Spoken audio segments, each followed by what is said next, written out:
all for coming. It's so great to see you all here. I'm Minda, President of Hellenic Innovation Network, which is a US-based nonprofit organization that was an outgrowth of MIT Enterprise Forum Greece, which is now called Start Smart SED, but it's the same organization, and was created with the support of the Consulate General of Greece in Boston. Thank you, Simon, for being here today with us. And the goal is to help foster entrepreneurship in Greece and thereby increase employment in Greece. And so we do that by building a bridge between the diaspora here in Boston and the Greek startup ecosystem that grew out of the economic crisis. George Demosthenis, where are you? Raise your hand. George does monthly CEO group meetings with a small group of CEOs. And then our organization hosts these events like today twice a year, once in the fall and once in the spring in the area of life science. And the idea is to be inspired by our speakers who will be here shortly, and then to hear from startups pitching from Greece. And what we want to do is help them get connected to the Boston tech ecosystem, to introduce them to customers, suppliers, board members, advisors, so they can get plugged in and therefore expand to the United States. And our goal isn't to steal Greek startups. Our goal is to foster employment back in Greece, where they will keep their development teams, even while they're growing here in the United States. So if you haven't yet, please register at hellenic.org. And thank you for not screaming at me for all my spamming emails over the last couple of weeks. But really thank you all for being here. And Kristen Kraft from Fidelity is our host. Would you like to say a word? Sure. Thank you, Marina. Hi, everyone. Welcome. It is so wonderful to see so many folks here today and hear more about startups that you are working on and the ways in which you support the startup ecosystem. Thank you, Sam. Aha. My name is Kristen Kraft, and I am part of the team that is building Fidelity for startups. This is very exciting for Fidelity, very exciting for me to think about what is possible with an organization like Fidelity, 85,000 people, really deep expertise and data and information about what can make for an incredible company, and think about what's possible when we are supporting startup founders. So, really not too much to say here aside from the fact that it is a pleasure to host all of you. And if any of you are building a startup or supporting those who are building startups, we would love to talk with them. We'd love to support them on any and every financial decision and inflection point that they might encounter. So thank you so much, Marina, and thank you all for being here and making this ecosystem so powerful. Thanks. Thank you so much, Kristen, for your incredible generosity. Vasis Papakonstantinou started this all, really. This is all his fault.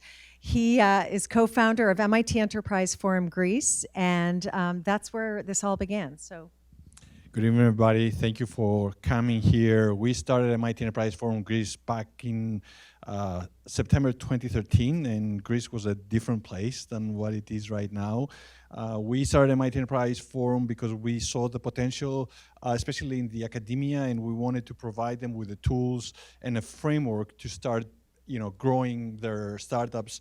And then with Marina, we started Hellenic Innovation Network to start building bridges with the Greek diaspora, primarily here in Boston.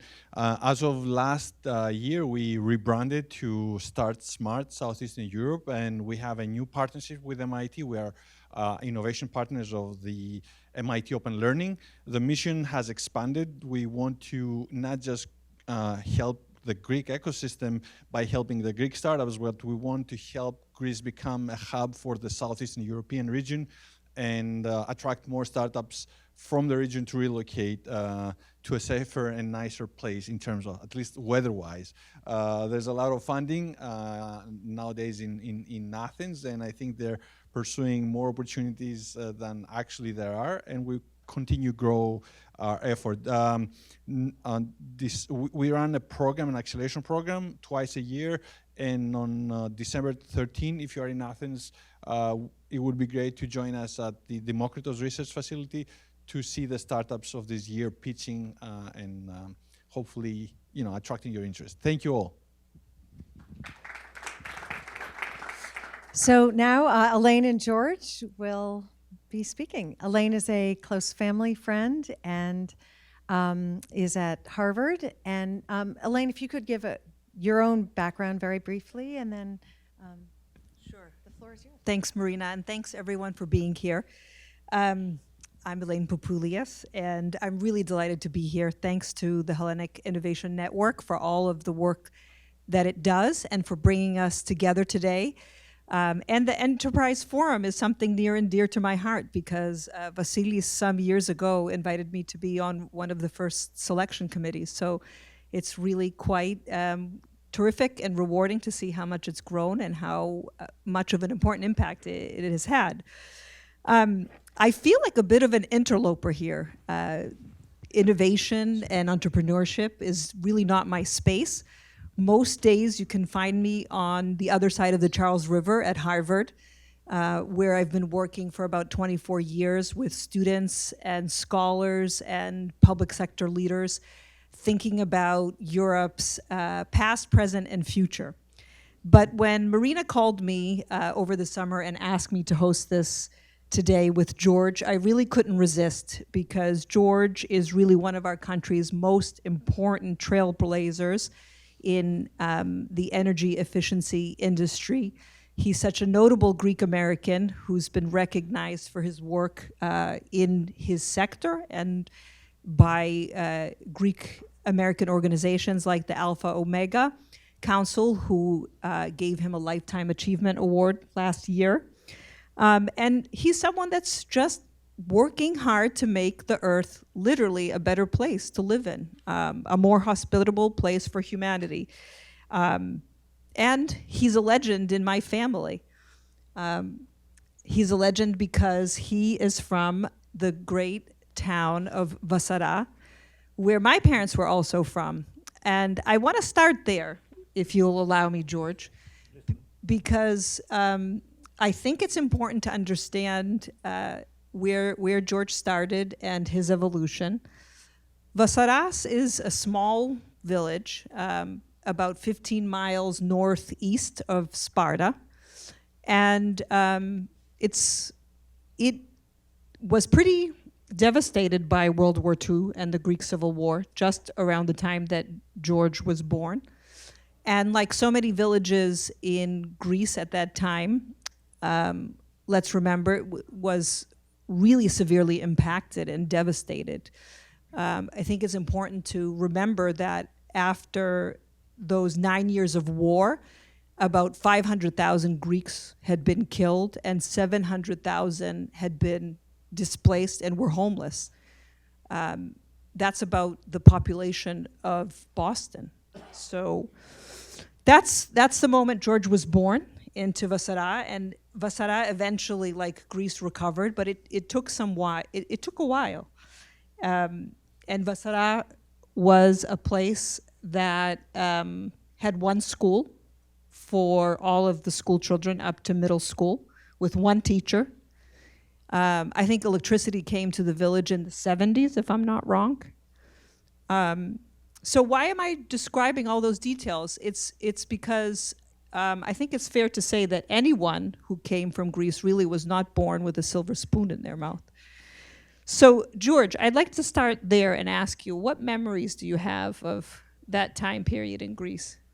Well, can you hear me? Is this on? I will start out.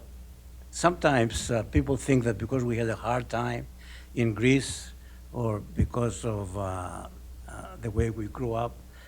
Now, as I reflect back and I think about it, and I know it was hard at that particular time and we had to persevere and work hard and so on, it was an advantage.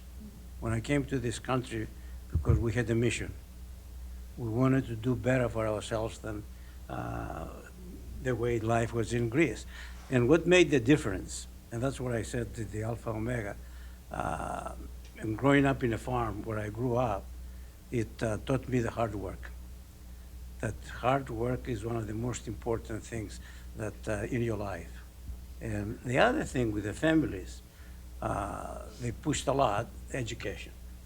Because education, they felt, especially my mother, it was the ticket to get out of the way life was in the village. So that was very good basic for us. And the other thing that the Greek families do a lot, and it's very important, the Greek families do a lot, is that you have a good values in upbringing, but also a great support system.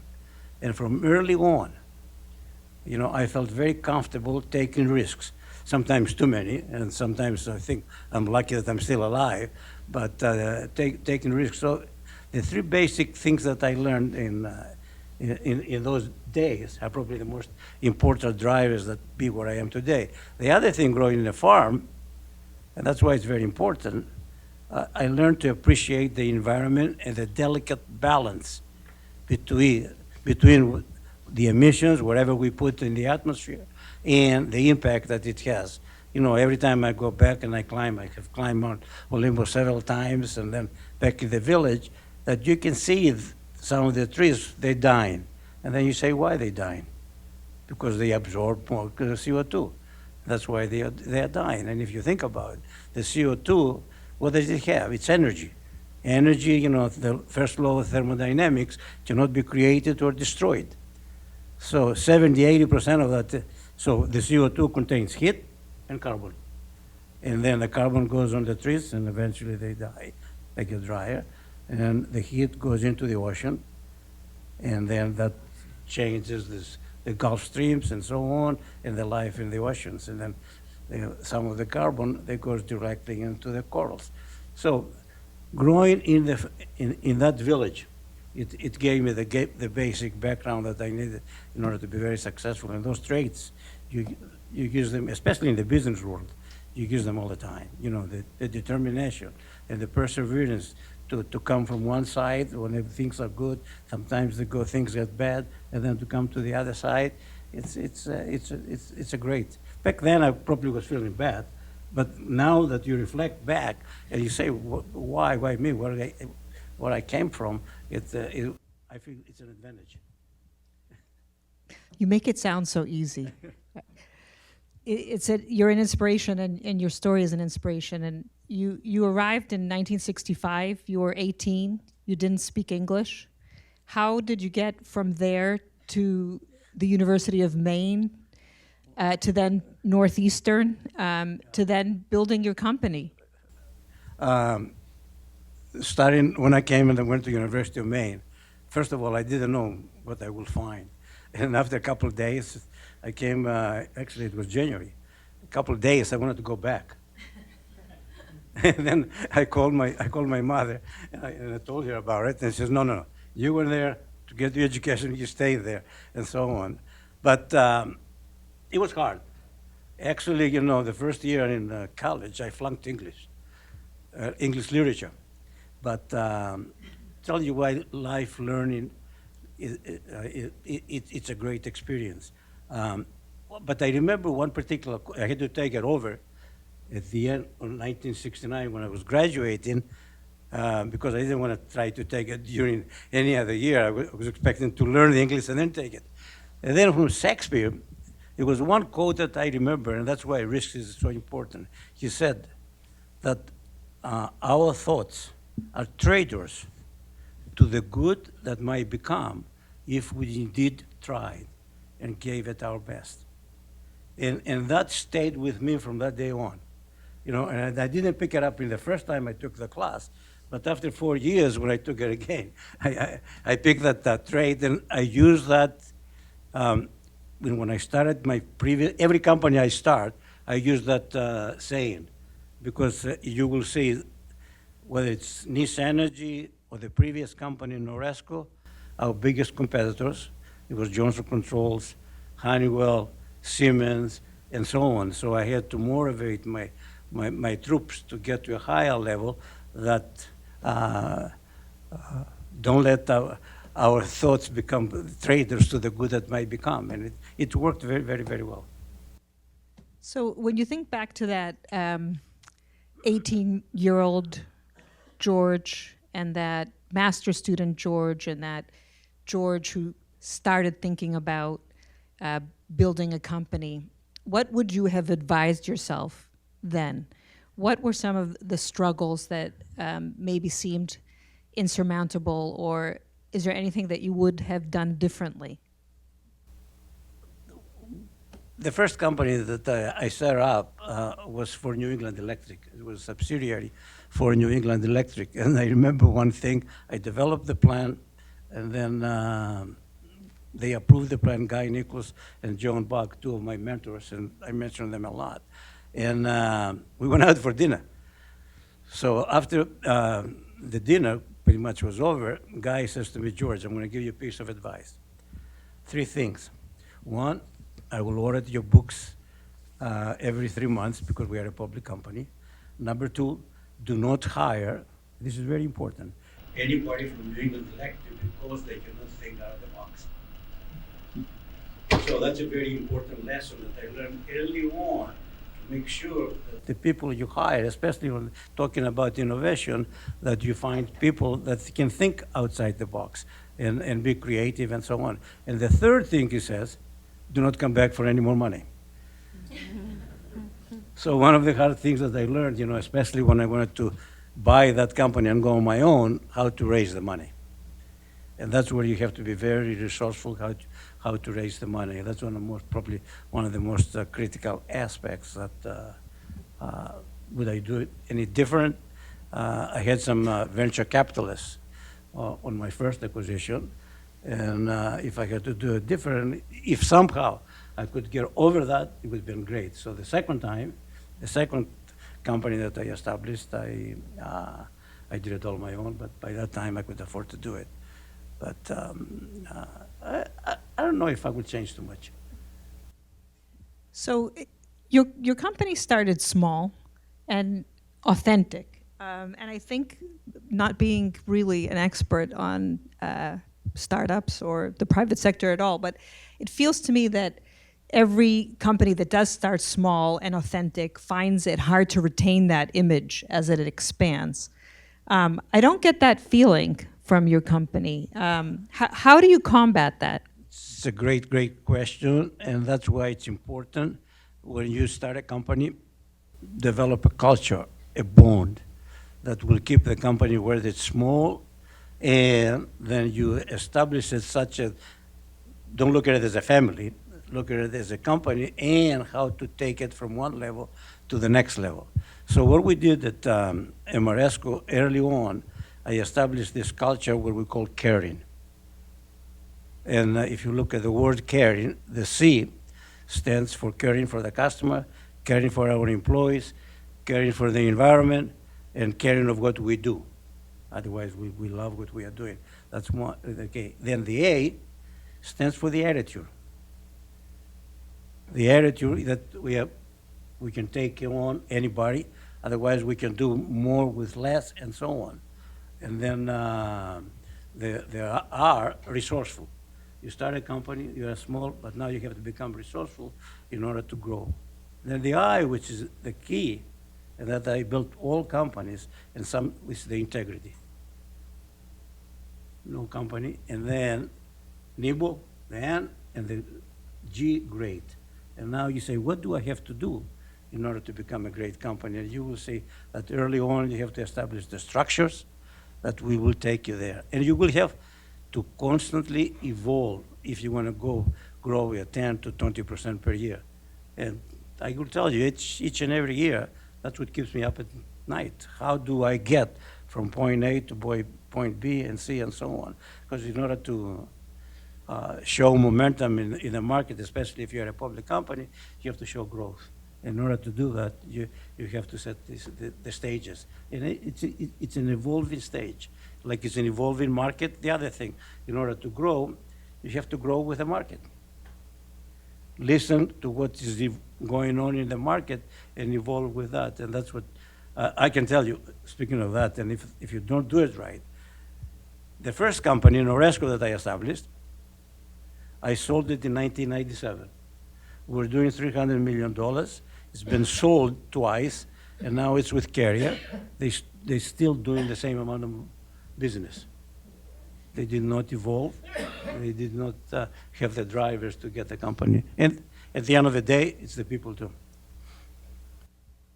Do you ever feel a clash between trying to uphold these values and the company that you want to run with the values that you also possess with the responsibilities of running a fairly big public company? But there is a balance. There is a balance, and so far we've been able to do it, and I'm confident because I'm paranoid about that stuff. You know, it will have to, and the culture starts from the top. And if I'm paranoid about it, I'm sure that message gets throughout the company, and there are some people that they do not fit that culture ultimately, and changes have to be made. But at the end of the day, if you're true to your mission, you have to follow it. And sometimes you have to make some tough decisions. I'm going to ask one question before I just turn to the audience to get a couple thoughts too, because I'm sure there's lots of questions here too. I did notice that you have received an offer to buy your company in the recent past by a French company, but you turned that down. Have you done all that you've wanted to do professionally? What else is it? No. In your hopes, in your aspirations for your company and professional life? Yeah, no, I'm not done yet, and I told my management team, and I said to everybody, the best is yet to come. I got to tell you a story that when we started this business back in 1980, and trying to sell the concept of energy efficiency. And then New England Electric, when we started the company as a division of New England Electric, we would finance the projects, and we wanted a second mortgage, lien on the buildings, and so on and so forth. It took us 1 year. We didn't sign one contract, right? And then I went back to the management. I said, we believe in it. Let's put up the money and take a share of the savings. And that's how the concept, the value proposition started. And why I say that? Because back then, nobody believed that this stuff is real. But now, we are getting the traction in the marketplace. Everybody talks about energy efficiency. Everybody talks about renewables and the energy transition, talking about innovation. I mean, this energy transition space, it's one of the greatest spaces and one of the greatest innovations that's going to happen. And you're talking about Greece, and I've been telling that to the Prime Minister, there's a great opportunity for Greece. And I think I told the General Counsel that, there is a great opportunity for Greece to develop renewable sense of excellence. Because the software that needs to be written, whether it's battery storage, where there's the microgrids, the big grids, the smart grids, and so on. It's tremendous opportunity. Where there's the new technologies, where there's green fuels, and whatever the case might be, hydrogen, and so on and so forth. It's a great, great opportunity. So I'm not done yet. The technologies are evolving, and we have developed a very good company, and I want to see how far we can take it. Actually, he says that. Well, being in the academic space, I have like 6 pages of questions, but I don't want to dominate. And I want to hear what everyone came here to learn. Even if I can have some comments from the audience or issues, what did people come here to learn about? Call out a couple words. Marina. Well, I'd love to know, like, what gave you the idea that you could start your own company? Like, how did that even enter your psyche, that that was a possibility? You know, and I did say it. My father always used to, you know, he was, for a while, on the Ethnic Rura. There was the King's Guard there, and so on and so forth.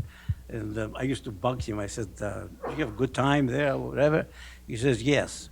And then since he taught me a lot of responsibility, we're eating well. But then he says, make sure you control your destiny, though. And in order to do better, I always felt that it was an opportunity to, I always had the idea, I want to start my own company. And actually, even when I was working with New England Electric, I started investing in real estate. and on the side, and then actually that's what gave me the ability to be able to finance the acquisition. I had established very good track record with the financial institutions and so on. And because when I made the offer to New England Electric to buy the first company that I had developed for them, they thought I was nuts. But I went to Shawmut Bank and Bill Lester, he was on the investment side. I hired him to find the money, and the rest was history. Yes. A long answer. If you could just also introduce yourself. Yeah, Sakellaris from the Elaine Association in New York, a great event. Congratulations to the organizers. Thank you very much for the invitation. Well, I've been following this space for a while, and there is a lot of ups and downs in the market. One day's up, the next day's down. How do you manage this whole thing? Because one day the energy efficiency is important, the next day, well, it's sort of good, but we can wait another couple of years. How do you manage all of this? Especially the emotions behind it. It's tough. It's a roller coaster. And that's why I say to people, don't get exuberant when everything is high, but then don't get depressed on the down. Make sure you manage to come through. And with Ameresco, the way we have designed the company, we have 3 buckets. One is the renewable assets, which they are not favorable right now on the street. But then we have the project business, the smart solutions, where we go into the various buildings, bases, we identify what needs to be done to save them energy, and financial through a third party and guarantee the performance. And about, on the top line, 2/3 of the top line comes from the project business. And then we have the operational maintenance. So we have 3 buckets of business. So, and that's why on my last call, you probably heard that I said, we're going to be focusing more in the project business in the short term. Hedging your bets. But I tell you, motivating people and right into those valleys is probably one of the toughest things when you in the business world. Yes. Hi, my name is Angelique Gallegos. I work at the MIT Energy Initiative. So my whole life is about accelerating the energy transition. And I was wondering what you think is the greatest obstacle to reaching net zero by 2050. Because there are many people who don't think we're going to get there. No, I think it's very possible. Number one, and if you do the arithmetic, like I always said, 1/3 of the energy consumed in the globe right now can be saved through energy efficiency. So you're over 30% the way there. Okay? Now, renewables, the solar, the wind, and the renewable natural gas, that can probably get the another 1/3. But what needs to be done, because solar and wind, they are intermittent. They are not there all the time, right? That's why renewable gas, people don't pay too much attention to that. They say that electrifying everything is the solution. And I had a big argument even with Baker administration and some other, that renewable natural gas can play a huge role and they cover about 20% of getting to the carbon neutral. And the balance, that's why it's important on the innovations, we need what I call 24/7 clean fuels. That might be hydrogen in order to burn it in gas turbines, so take the gas out and burn it the hydrogen, or it might be a nuclear reactor. The smaller ones, but not the fusion, where you bring the 2 atoms together rather than splitting them apart, and you're creating so much energy. So I think it'll probably 10 years from there to get that technology, but I think it's doable. I want to pick up And on. by the way, I'm sorry to interrupt you. We have a contract right now, which is the first one in the world, to get Bristol City, which is a similar size in the UK, similar size of Boston, to get them to carbon neutral by 2035. They went out to 100 with a request for proposals, 180 companies. they responded to that RFP. We won it. And the reason why we won it, though, is because when we established Ameresco, that was very important. When I said we evolved in all technologies. And we wanted to take on the big companies like the Johnson Controls, the Honeywells, they are controls company. We said, no, we'll approach our solution from the customer side, what makes the best economic sense for the customer. It will be broad and deep in technical expertise across the spectrum. And the spectrum might be battery storage, might be renewable natural gas, it might be microgrids, and so on and so forth.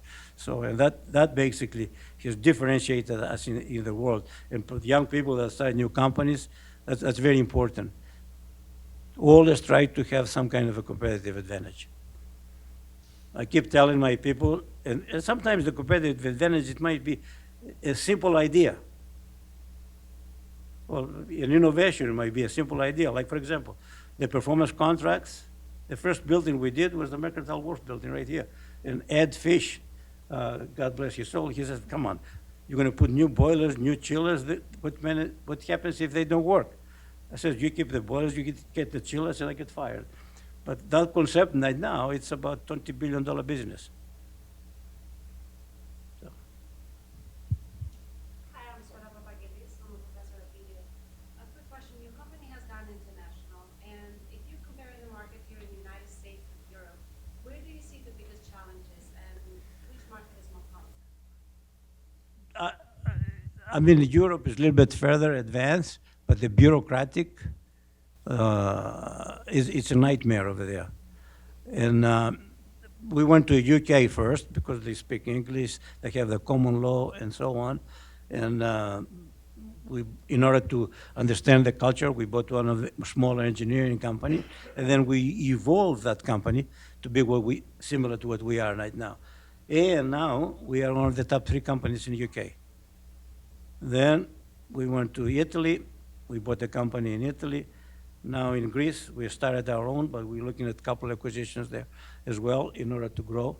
So, you know, going back to the question earlier, one of the biggest barriers to achieving net zero is what I would say the regulations or the people don't want to do it. People meaning policymakers or people meeting the voting public? They don't think it's real. Or there is still not an issue yet. You know, like we have 45% of the American population doesn't believe that global warming is happening, or it's because of. I'm sorry? How do you answer? One by one. That's why I went back. That's why I went back to 1980 when we did that first contract. You know, and that's what motivates me to stay in it, because we still have a lot of work to do. And at the end of the day, unless 90% of the people believe, it's not going to happen, because we all have to do it. Is there a chance now? I mean, we all live in this daily environment of a climate emergency, whether it's floods, fires. Sometimes you feel like the locusts are, are next. And now wars, right? And the impact that renewables can have on things like offsetting the ban on Russian oil and gas. Is it not the moment to really seize? And how would you advise policymakers to help bring their publics, their voting publics along? I mean, we have all these wars, right, in the Middle East. Well, what would happen if the rest of the world got together and say, okay, we will, over the next 5 years, reduce the oil imports by 30%, or reduce the global consumption by 30% of oil. Price will go down. I think you will see less problems around the globe. So it's an issue, but it's a solvable issue, but we have to focus at it and make it happen. Because, like you said, we have more storms. I think you will see them accelerate more, because what I said earlier, the heat that is on the CO2, 80% of that goes into the ocean. And what happens when the warm water It goes into the streams, like the Gulf Stream, and the warm water goes to the top. And it goes to the top, which means the Gulf Stream is going to go further north. And further north, you will have more of the ice melt, and so on, and then it falls off. And then you have more evaporation. So that has to come back down. So it's happening, whether we want to admit it or not, and it's going to happen in our lifetime. It's going to be more impactful than anything else, and that's why because we know we can do it. Why not save 1/3 through energy efficiency? I mean, I tell you, was it a year and a half ago, 2 years, when the Ukrainian war started, and I was in Greece, and the energy minister says to me, we're going to be in big trouble this year. We're not going to be able to have enough gas and stuff like that. I said, you underestimate the potential of the people when there is a need to do something. And he said, what do you mean? I says, if you start developing programs and advertise, everybody reduces consumption, you will get through. Because 10% of the energy can voluntarily be curtailed. And that's what happened, actually. Exactly. Eternal optimist. Yeah. Do we have a time for a few more questions, Marina? Okay. So why don't we take a couple? The two right here in the back, and then... I was thinking about the oil situation. I'm quite sure that the politicians are thinking about the tax revenue from oil. So there's federal tax and state tax in other countries. How do you suppose that the politicians can resolve the tax loss they're going to incur by not having oil? And I'm sure that everybody wants renewables, but how do you resolve that issue with the tax? Do you think this is part of the problem or not? No, it is a problem. No, it is a problem, no question about it. But it's a revenue issue. But if, let's say, United States went ahead and they say, okay, we'll reduce the consumption by 30%. I don't remember the numbers exactly right now. The economic, otherwise the new jobs that you will create over the next 5 years, you're talking probably 100 billions of investment, something like that, which pays by itself, by the way. So you tax that. Replace it through new business and new income from those business.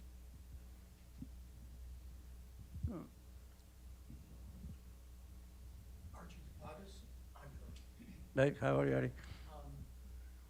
Would you agree that the permitting process is singularly one of the most destructive aspects or the most difficult processes to overcome in terms of renewable development? And if indeed that is the case, how have you been able to overcome those impediments in order to succeed? Yeah, no question about it. I mean, permitting, way back, when I worked for New England Electric, we had a hard time permitting nuclear power plants and coal power plants and so on. And actually, I was the prime architect of Castle in Seabrook number 2, and they went down in Rhode Island. Right now, to permit a renewable natural gas plant in California, it's taking me 2 years. Okay, that's California. One solar plant, 10 megawatts in Connecticut, it's 8 years and $10 million into it. So, and that's why I was saying, a lot of people don't believe it. And until we solve the regulatory issue or the environmentalists and so on, it's very hard to, I agree with you 100%. That's why I said it's not only the people, but the regulatory environment and the infrastructure, the barriers to change, it's still tremendous. It's going to take many years to do that. Policy changes that need to be made? It has to be local, though. It has to be local. And it is hard. But if you get the local environmental permit, wherever the person is, they believe that there is a need for it, then maybe they will get motivated to do something. And until you do that, it's not going to happen.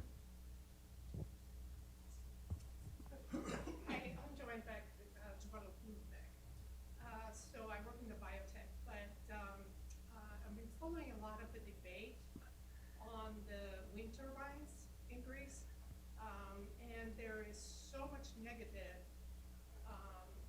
commentary, especially, I mean, they're killing birds, they're ugly. The summer, they started fires, they made the fires worse. So I haven't read in the Greek press a lot of, the renewable energy advocates actually advocating for it. So if you just Google anεμογεννήτριες or eolica, you read a lot of really negative stuff in the press, but not enough, positive stuff. And I feel like that's a real shame.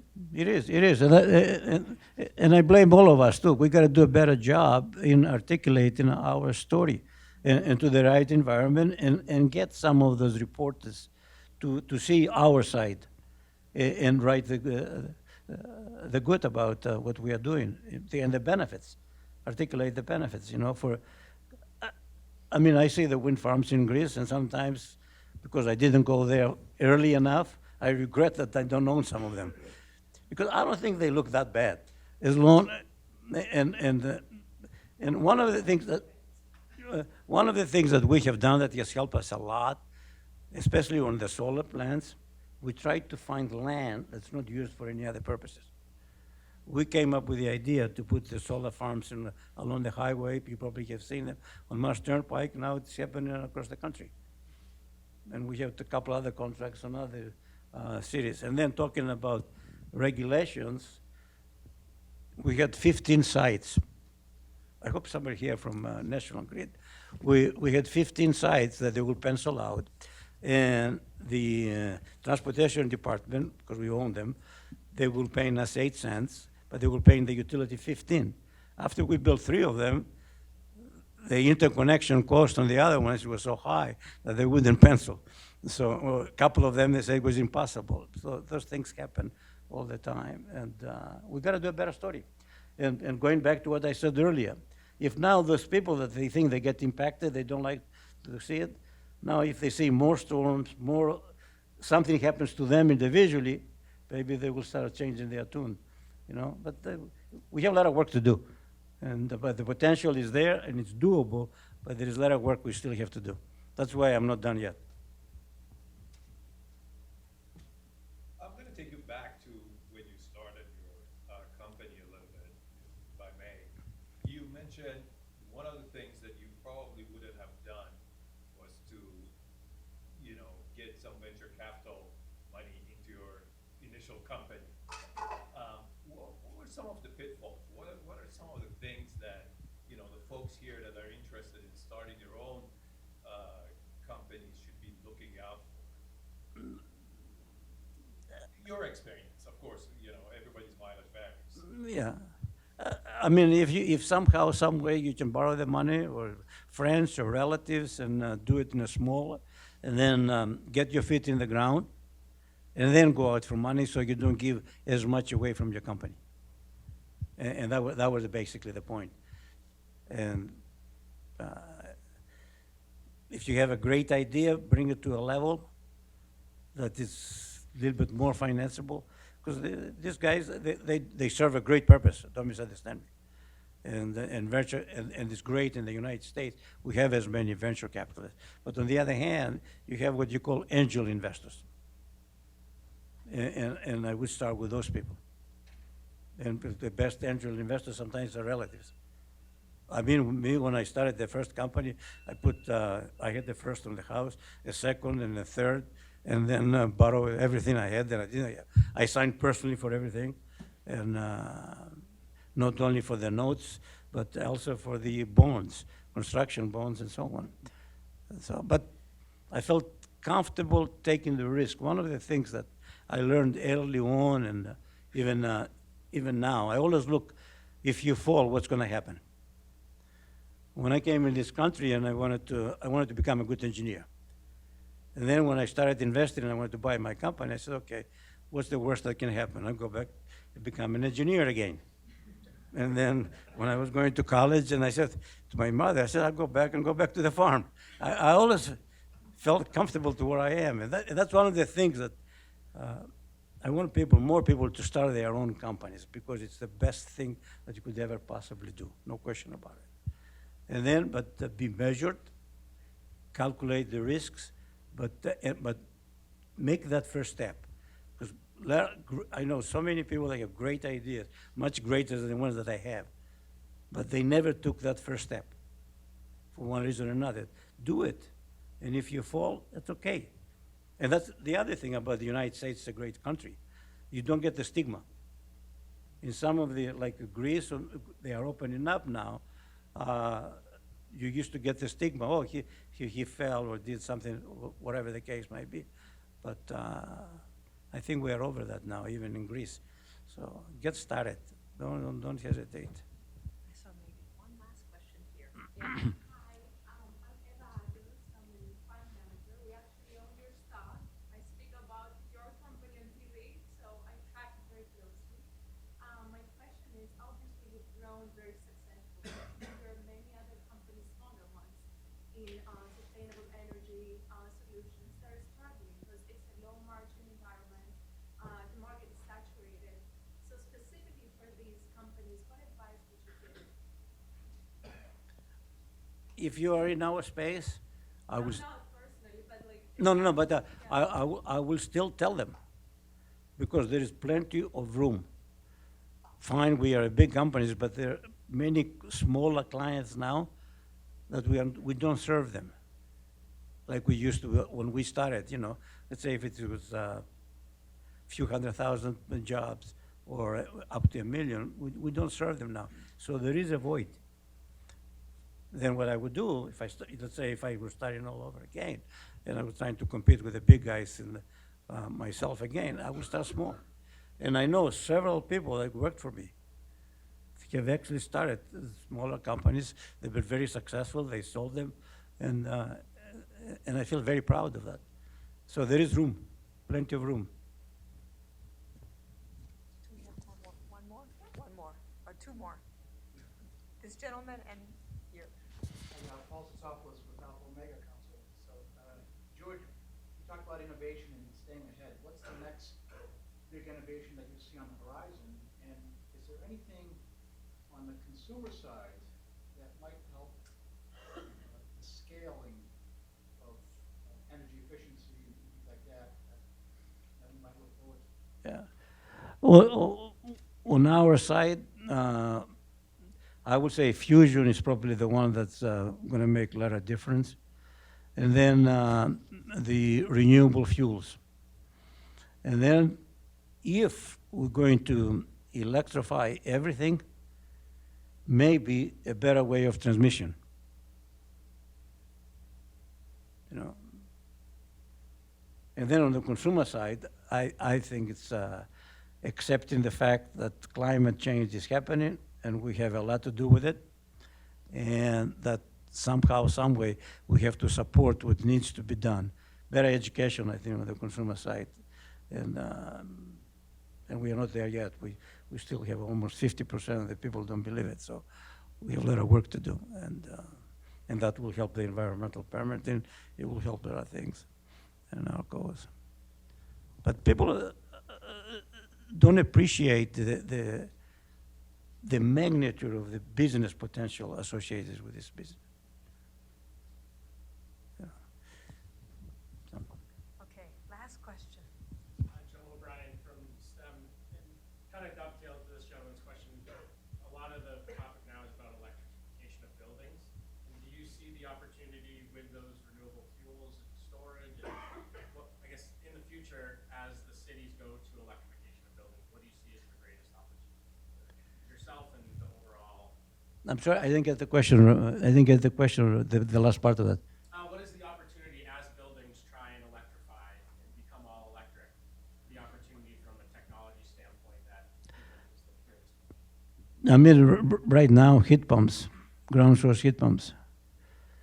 You know, and then on the industry down the road, and I know we've been working with DOE, don't be surprised that you will see smaller scale nuclear plants for some industrials and so on. George, thank you so much for being here today.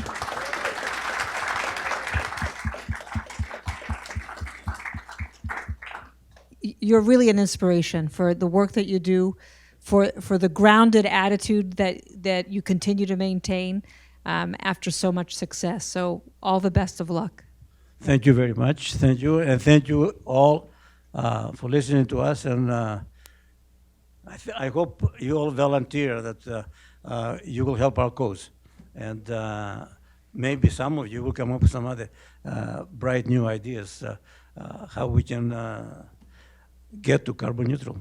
Thank you very much and a great opportunity.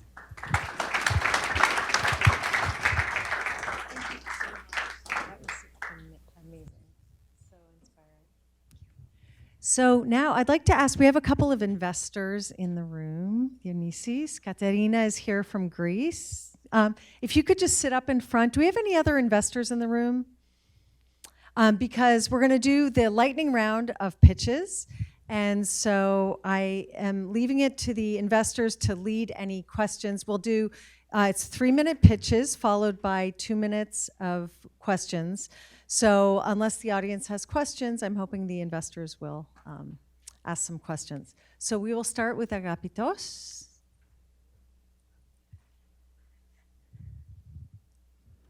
Hi, everyone. I am Agapitos Diakoyannis, and I'm the co-founder and CEO of CIFER. Thank you so much for being here. So CIFER is building technology for the shipping industry, the maritime industry. We help shipping companies hire, develop, and retain great quality seafarers. These are the people who work on commercial vessels and help global trade thrive. So what we actually have in our first slide is a screenshot of our product. Our product has 2 layers. One is the software side. We give software to shipping companies so that they could manage their employees everywhere in the world. These are the seafarers who may be in a port in South Africa or Brazil. On top of that software layer, we actually have a digital marketplace where a shipping company can come and hire their seafarers over there. Now, a bit more about the market. There's 1.8 million seafarers globally who make 70 billion per year in salaries. The intermediaries sitting between a shipping company and a seafarer make 8 to 10 billion. And these are small agencies in countries like the Philippines. Now, what's the problem? As a shipping company, I want to make sure that I hire the best people, the most qualified. This is a very technical industry, so I need to make sure that these people have the right trainings, assessments, so on and so forth. The problem is that the gatekeepers in third world countries do not have the same incentives. They have an incentive to actually place someone who may bribe them. And over there, bribing is okay. So what do we change? We come in and bring this layer of transparency. We go and tell the shipping companies that we will vet the employees, and then we will make them ready so that they could develop them, train them, assess them. And this is a key because as a shipping company, I get contracts from companies like Shell, Total, and Exxon, and they're very pressing. They want to make sure that my vessels run in the right way. So our software helps them be super compliant with everything they have, all the people they hire. And this is our key competitive advantage. We've been around for 3 years. We've raised 7 million from venture capitalists, and we've put a lot of effort into working with our design clients. These design clients taught us how to do the business, how to build the right features, how to onboard the right seafarers. We're now here having nailed customer satisfaction after 2 long years, and we've started growing. And now we work with more than 30 shipping companies that are our clients. Our main ask from you is to connect us with people from the shipping industry, the maritime industry. Thank you so much.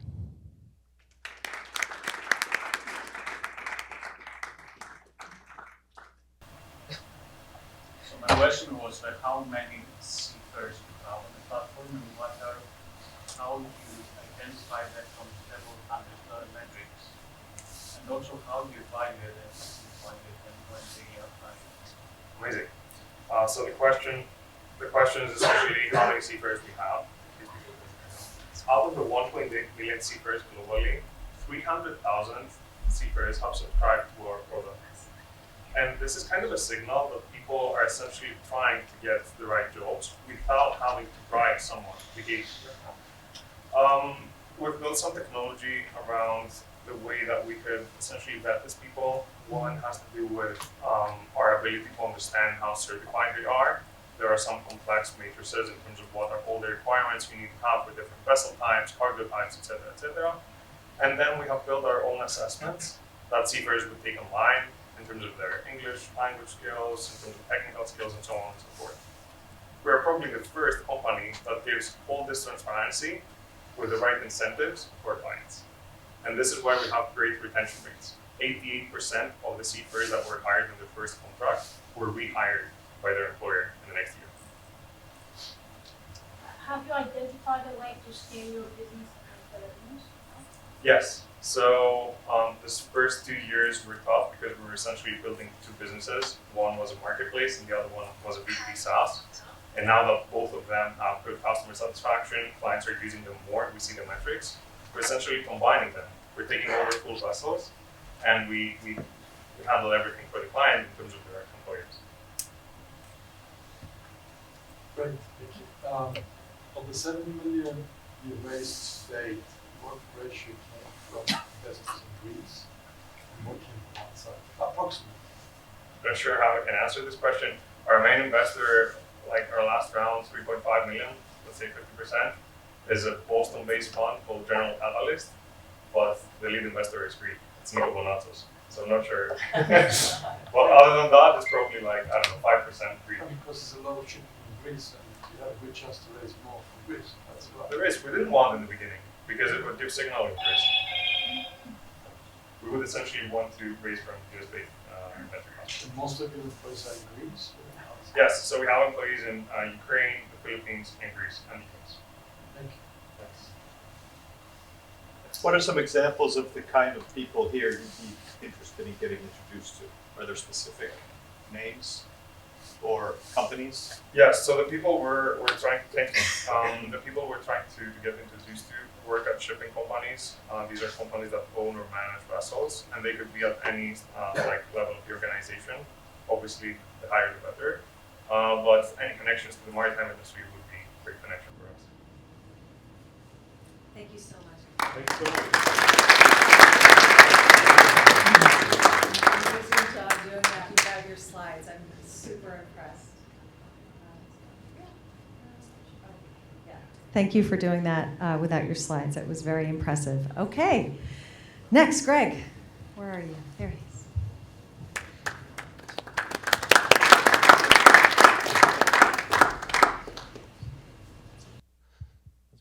Hello, everyone.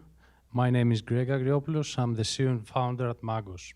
We're a deep tech startup focused in the advanced human-computer interaction area and enabling users to touch the intangible with our solution. Our focus is in virtual reality training for the healthcare sector and manufacturing. We have seen that virtual reality has becoming more and more mainstream for many professional areas like healthcare, but it had moderate success. The main reason is that the current consumer-graded hardware lacks on the required, let's say, on the requirements of the users. So actually today, haptic feedback and finger tracking isn't there yet. So you can play the first video. In the first video, you will see how a senior, let's say, doctor or a junior doctor is trying to go through a surgical or medical operation in VR using the controller. This is the main product today in the market. It's really awkward. It's like using only your wrist, no fingers included, no haptics per finger. So many times leads to negative training, so immersive technologies cannot solve this problem today. In the right part of the same video, you will see how you can do it with Magos. You can use your hands and the fingers like in real world. You can embrace digital objects and touch while you interact with it. This is a game changer. You can play the second video. Magos brings to the market a brand new technology that is coming with very high accuracy and very high level of interaction. We build an interaction layer library in software that will enable the wider, let's say, adoption and scalability of the product. This is a real game changer for the market. You can go ahead, Marina. The market in 22 for VR haptic gloves, only for VR training and simulation, was at $2 billion and expected to reach in 26, 25, so high growth. If we can consider other markets like VR engineering or robotics and gaming, you can imagine the market size. About the competition, today we have a technology that outnumbers the competition for the technical requirements and the technical capabilities of Magos product, and we can become the dominant solution in VR haptic gloves area. We're 7 people. Mostly the company started from Greece, but eventually expanded to UK and now in the US. Last 12 months actually, we reached 90,000 revenues and expected the next 12 months to reach 250.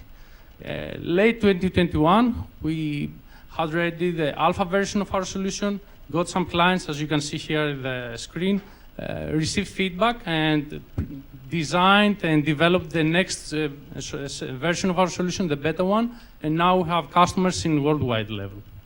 Next slide.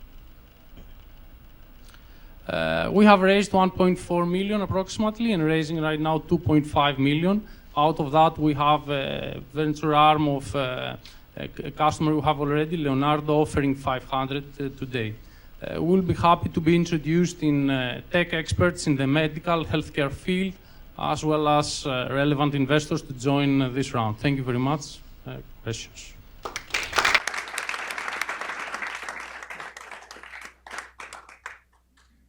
Many logos there as customers. Who is selling and what are you selling to these customers? These customers are all paying customers, so we're selling Magos solution. Magos is comprised by hardware, software, and an interaction library. At the moment, we are selling the hardware and the software, and the library, which will be used as in a license-based, will be live next year. So all of them are paying customers. Thank you. Great Thank you. presentation.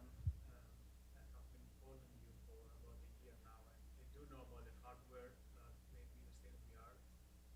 I would like to understand better about the market adoption. How the market, so this 2 billion, 26 billion in 2026, where it's going to come from? That's training and gaming, that's training. Training and simulation, the 2 billion that's going to reach 25, it's training and simulation, including education, healthcare, and some aspects of manufacturing. So combining these 3 sectors, the adoption of VR, virtual reality, for these 3 sectors are going to match these 25. When do you reach EBITDA positive? Right now, we expect actually in 1.5 years from now to reach this level. Sure. As mentioned, right now we're focusing VR training and simulation, but eventually gaming will be one additional or side, let's say, market will target the product. But we need to reach economies of scale, the hardware value to be significantly lower than today in order to reach the B2C market. What makes you different from your competition? Yeah, very nice question, thanks. Actually, the product itself has 3 layers. First is the hardware. This is an exoskeleton type, as you saw. In there, we use some unique sensors, not used by any competitor. It's mechanical sensors. That's why we have this high level of accuracy I mentioned. Then we have the Magos software that when you put on the system, it reads your hand size because we have different hand sizes. So it's a smart algorithm reading your hand size and getting the values out of the hardware and this algorithm, combining, you get this advanced level of accuracy. This is the trigger point that you create the digital twin of the hand. After that, you have some interaction libraries. We came across because testing what is out in the market today, this was not enough for our accuracy. We needed something more. So we designed the solution and then these interaction libraries, allowing a software team to develop something for Magos. Have they been using this in the medical field?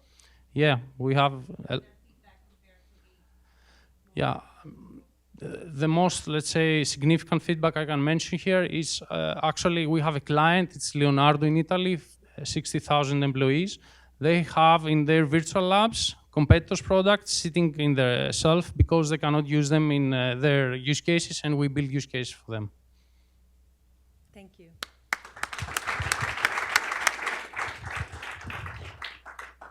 Next, Yanni.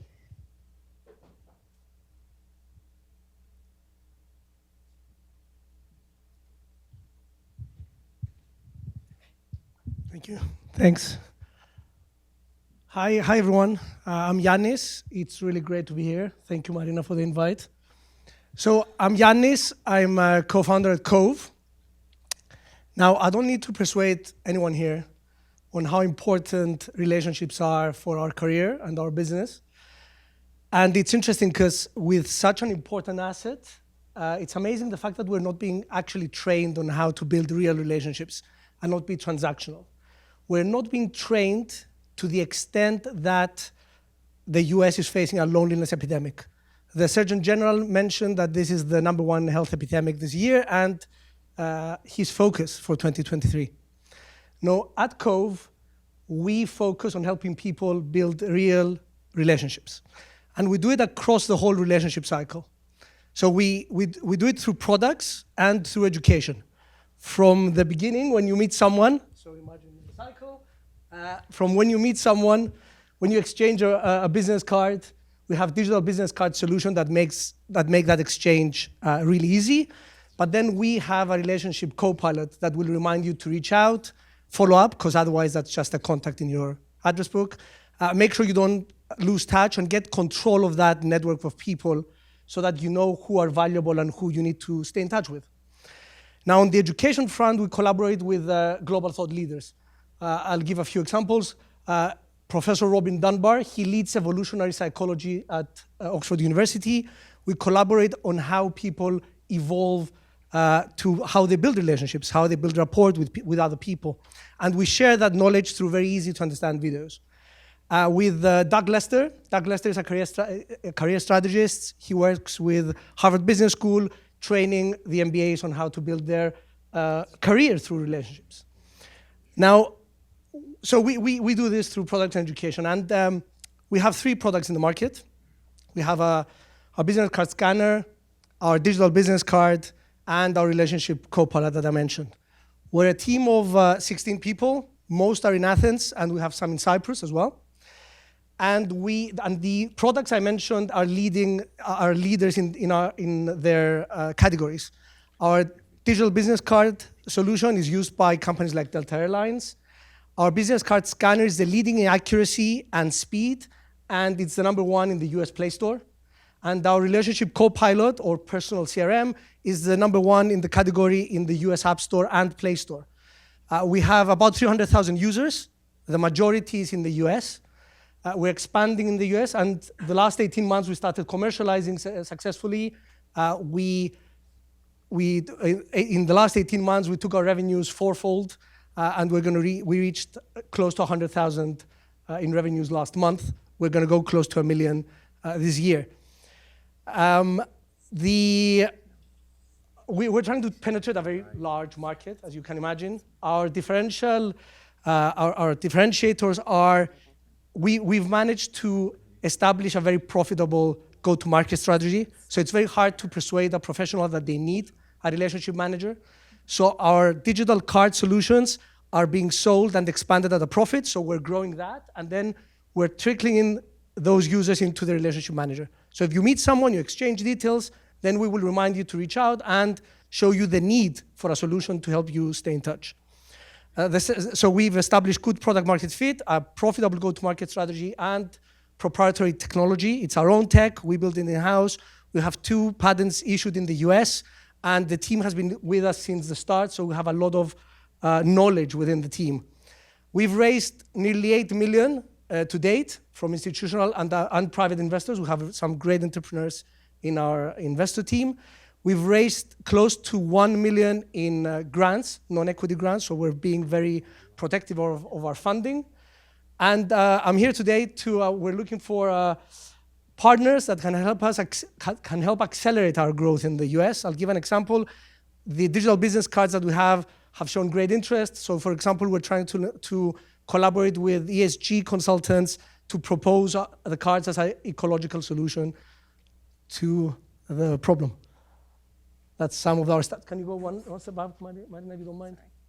One slide back. Yeah, I'm not going to talk about the rest, but just the team, the products that I mentioned, our user base, and that's our revenue growth. And what we believe is a very challenging market, but we're in a very, very good position to penetrate it. Thank you. Amazing job without the slides. Nice job. Questions? How do you measure your clients' needs? How do we measure our clients' needs? Because if you're going to maintain a relationship online, how do you measure that? So it's a hard question to answer. I think what we do is I don't know if this is what you're looking for, but we've designed a process. In the beginning, we were getting a lot of feedback from our clients and designing based on that feedback, and we found that had a lot of noise. So what we do right now, we have a process whereby we automatically ask for feedback from only our very engaged clients. This process results in about 100 email exchanges, not just emails out, every month, about 40 surveys responses every month, and 6 face-to-face interviews that's individual professionals every month. And in this way, we adapt. This helped us really home in on what these people need and adapt our pipeline, because we're a very small team, to make sure we prioritize the next thing that is important to them. And then what we do, so that's measuring it, and then what we do, of course, we measure a lot of KPIs on the back end and making sure, since we started this strategy about 12 months ago, we've seen all our metrics go up. Engagement rates in the app, relationships managed in the app, so proof that agile process is working. Please. Thank you.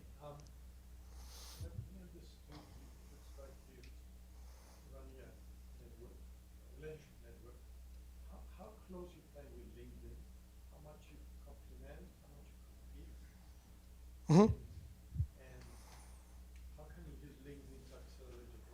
Great. So first, let me correct that we're not a network. So we are like a productivity app. We're like an exercise app for your network. So like you have an exercise app trying to persuade you to go in a habit of exercising every day to accomplish a goal that is not immediately evident. You're not gonna exercise a day and get a 6-pack. The same way we're trying to create a habit for people to dedicate time to reach out to their network, something that we always leave like the last thing in our day, and make sure you exercise that network and make it useful. So compared to LinkedIn, we're not a network. We are a subset. We encourage our users to create a subset of those contacts that they really want to get control of and manage. So we are that's how we operate. Now, how can we use LinkedIn? We are integrating aspects of LinkedIn. So if you don't mind me asking, how many contacts do you have on LinkedIn? How many? 2,500, exactly. Now, research shows that you can really have a relationship with 150 of those. Let's say that you might excel that to 200. What we want to do is give you control over that. So say out of the 2,500, who do you want to be in touch with? And what are you doing about it? And those 150 or 200 are changing over time as your life evolves. It's a different 150 and different 200. So how do you get control over that? Because now we're just being reactive. We're not being proactive to our network. We meet people at events and say, I bump into this guy. No, we need to be much more proactive about it. Thanks. Katerina. The concept of a personal CRM is very strong, and I understand you try to educate the users of the application now. To what extent do you find it easy to educate them? How ready are they? How do you compare with competition in that? Yeah, it's I think the users that come for a personal CRM are really easy to onboard because they know what they're looking for. I think the hardest part of that question is how do we take someone who doesn't know what a personal CRM is or doesn't believe they need a personal CRM and then onboard them to need something, which is where education comes in. Every single person we collaborate with, from global thought leaders and authors, say that you have to be much more systematic about your relationships. So we share that info. We make sure that the information, the research becomes available to many people. They educate themselves on how they have to be much more proactive about it, and thus they opt for a system like ours. Thank you. Please. No, physically no, but most of our users are in the US, and yeah, but we don't have presence here. Yes. So we are growing aggressively in the US. We started collaborating with, we have a resource in San Diego, and we're trying to understand exactly what's the best strategy to scale. We're getting a lot of inbound sales right now, and people can download us from the stores. So we are in 100 countries. But the US shows the best reaction, the best engagement, and it's our biggest market. So we're still in that understanding what's the most cost-efficient way to expand here. So just to be clear, I'm a little bit confused. You're not integrated with any other platform. You are your own platform. So there's no connection between, if you have contacts in LinkedIn, contacts in Instagram, contacts in all these places. You don't pull information from that. We seamlessly sync with your phone. So it's a great question, and one that's omitted. It's taken for granted by many of our users. We want to help users have a seamless experience. So we integrate two-way with the phone and with Outlook and Gmail and whatever is behind it. So let's say that I meet 20 people today. Cove will pop up and say, here are the 20 people you added to your contacts today. Which ones do you want to keep as a relationship? Because others I just met, I'm not going to follow up. So, and then if I add contacts in Cove, they go back to my phone and back to my Outlook at whatever system I'm using behind it. So we have a seamless two-way integration with the main contact database. And then we work with WhatsApp, so we will, if you want to send a WhatsApp message, we will, so if I click, what's your name, sorry? So if I had you in my contact, I said, contact Stella on WhatsApp, it's going to pop up your WhatsApp feed. Similarly with email and etc. Yes, to make it easy for the user. But we don't rely on the platforms, and we try to avoid relying on the platforms. Thank you, Yanni. Thank you. Okay. And Christos.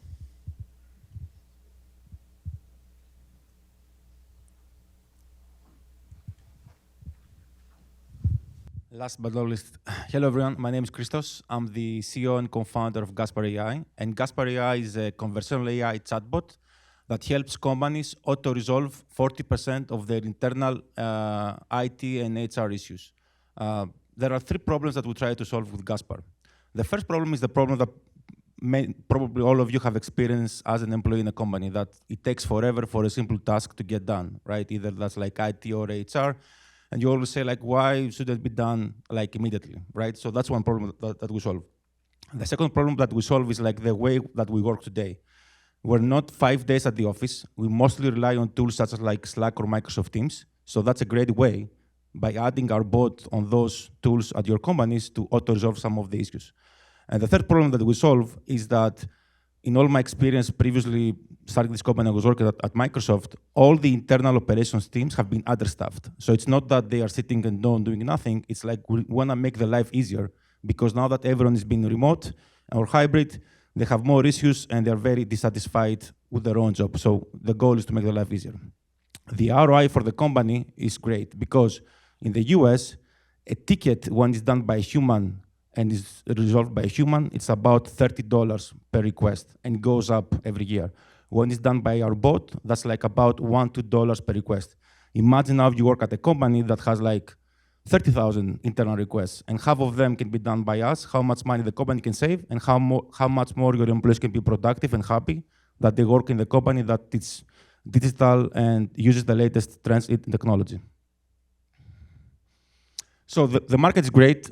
It's been $44 billion in 2022. It will go up to 75 by 2030. And also, like, the timing is great because we have ChatGPT that everyone talks about. And the cool thing about us is we started this company before ChatGPT came out. So that means that we have also like our own LLM model that can support some enterprises that they have specific security requirements and data sharing. But also, we can also support companies that they want to use ChatGPT. The way we work is like we integrate on top of what you already have. Zero switching costs. We never tell you like get rid of X vendor to use us. We want to be the system of intelligence that sits on top of your system of records that the company uses today. And also have found a very niche with the Atlassian ecosystem. We are the only AI chatbot that integrates with both cloud and data center products of Atlassian. Our team is based, we're like 14 full-time employees, 11 are in Greece, 3 are here in the US. Mostly so far is like developers and AI engineers. Next slide. So we have raised so far 2.4 million. We are looking to raise 4 million. And one of my asks is like, if you know anyone that works as CTO, CIO, or like head of HR at any companies up to 10,000 employees, because we have found a niche in this market that none of the competitors go after that size, from 300 to 10,000 employees. Please connect me with me, and also like looking for more channeled partners with consulting companies that can get us in front of the customers. They can do some revenue sharing opportunities with them. That's it. Thank you.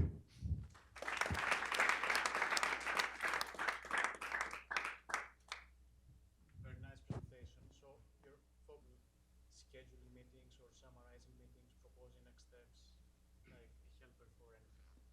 Great questions. So the Slack at the Microsoft is the interface, the bot, right?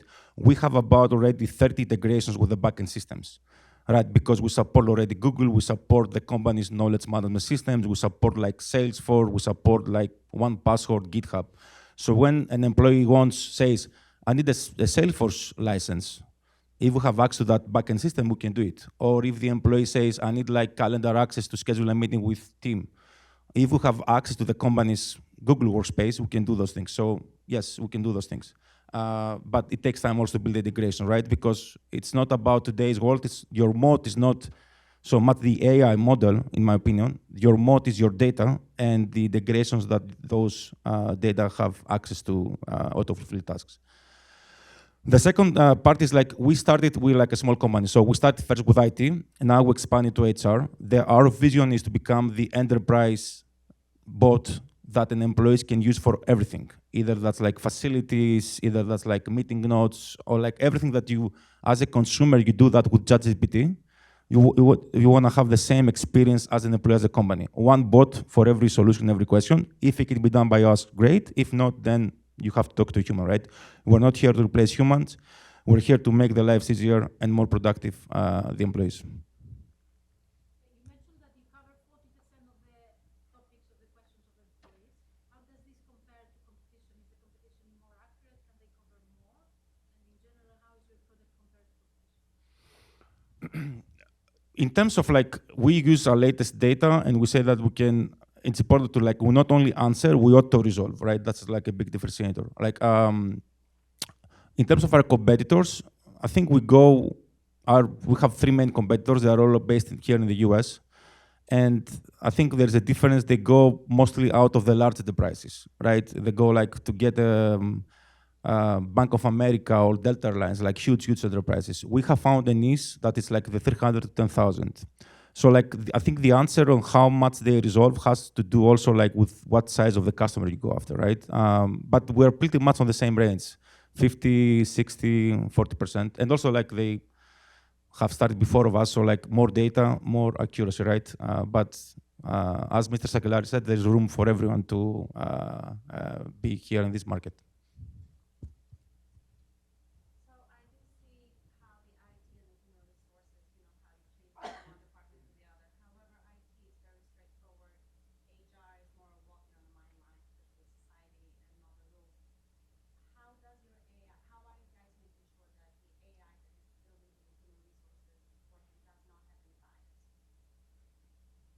That's a great question. The bias. I mean, I don't know if I have an answer about the bias, actually, to be honest. Like, it's the first time I get the bias. But what I can tell is, like, we provide answers based on the systems that the company decide to give us access to, right? So if there is something that it's for them sensitive, or they think that they don't want to, like, think that the AI might have bias or subjective, we don't get access to those things. We get like the very repetitive HR requests, right? So for example, like, I'll give you some example.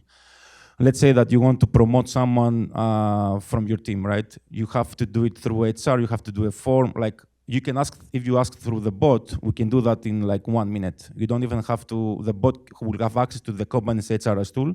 So we'll know who is your manager. You can say we have access to all the org units by the Google Workspace, so we can find out exactly where you want to transfer and it can be done, right? So these are like the queries that bias doesn't apply, right? So if you ask the bot, how many days vacation do I have left? They will check the HR system, right? They won't tell you like, you have like 16, right? So it's the simple repetitive tasks for now. But that's a good point. We have to think as we get further and deeper integrated with those systems that might come also as well. So I'm assuming that you are training your LLM every time on the companies or your clients' knowledge base before you deploy it? And how do you make sure that it doesn't hallucinate? Because if it doesn't know the answer, it will make up something.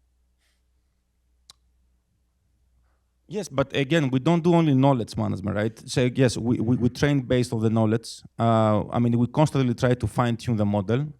And like, again, like if we're not, we put like a threshold on the back end that says like how confident we are that this is the right answer for them. So if it's like below the threshold that we have set, then we ask the bot to have a dialogue with the end user. Like, can you give more information then? But then if, again, we're not sure, like we don't wanna like, get the consumer, the employee exhausted. So like if we cannot figure out in 2-3 interactions like what the user wants, like we tell them like open a ticket, like let's have a human involved, right? So like that's how we do it.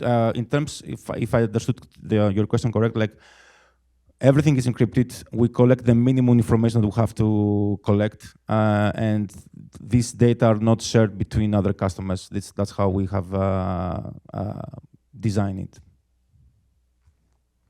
Happy to talk more about on this one if you want. Thank you. Yeah.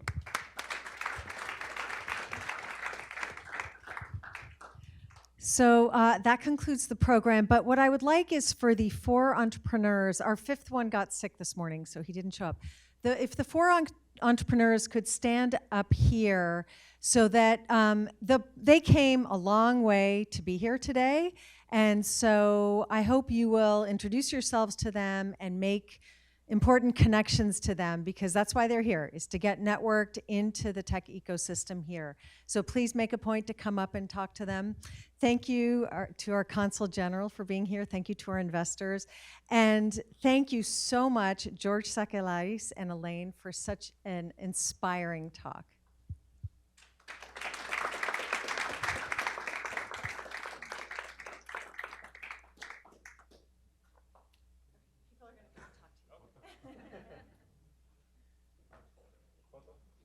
Oh my God, photo. Yes, get in there. No.